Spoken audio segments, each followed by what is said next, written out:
ସରକାର ଶେଷରେ ସୁନା ଏବଂ ରୂପା ଉପରେ ଆମଦାନୀ ଶୁଳ୍କ ହ୍ରାସ କରିଛନ୍ତି। କେନ୍ଦ୍ରୀୟ ପରୋକ୍ଷ ଟିକସ ଏବଂ କଷ୍ଟମର୍ସ ବୋର୍ଡ (ସିବିଆଇସି) ଦ୍ୱାରା ଜାରି ଏକ ବିଜ୍ଞପ୍ତିରେ ଏହା ପ୍ରକାଶ ପାଇଛି।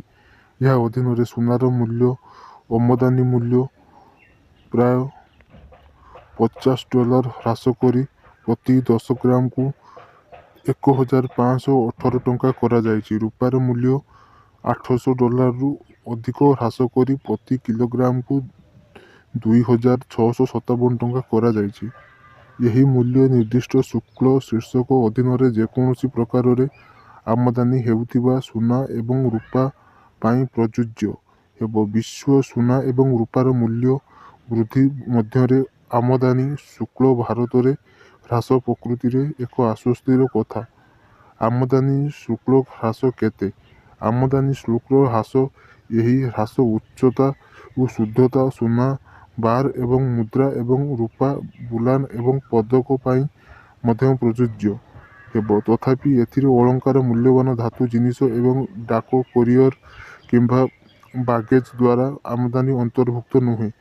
ରୂପାର ମୂଳ ଆମଦାନୀ ମୂଲ୍ୟ ଶେଷ ଥର ପାଇଁ ଜାନୁଆରୀ 2026ରେ 37 ତାରିଖରେ ସଂଶୋଧିତ ହୋଇଥିଲା, ଯେତେବେଳେ ସୁନା ମୂଲ୍ୟ ଶେଷ ଥର ପାଇଁ ଜାନୁଆରୀ 22 ତାରିଖରେ ପୁନଃ ସେଟ୍ କରାଯାଇଥିଲା। ସାଧାରଣତଃ ପ୍ରତି 15 ଦିନରେ ମୂଲ୍ୟ ଧାତୁର ମୂଳ ଆମଦାନୀ ମୂଲ୍ୟ ସଂଶୋଧନ କରିଛନ୍ତି। ଭାରତରେ ସୁନା ଏବଂ ରୂପାର ଚାହିଦା ସୁନା ଏବଂ ରୂପାର ଆମଦାନୀ ଶୁଳ୍କ ହ୍ରାସ ପାଇଁ ଦୀର୍ଘ ଦିନ ଧରି ଦାବି ହୋଇ ଆସୁଛି। ଏହାର ବଜେଟ୍ ସୁପାରିଶରେ ରତ୍ନ ଏବଂ ଅଳଙ୍କାର ରପ୍ତାନି ପ୍ରୋତ୍ସାହନ ପରିଷଦ (ଜିଜେଇପିସି) ସୁନା, ରୂପା ଏବଂ ପ୍ଲାଟିନମ୍ ଉପରେ ମୋଟ ଆମଦାନୀ ଶୁଳ୍କ 4% ହ୍ରାସ କରିବାକୁ ଆହ୍ୱାନ କରିଛି।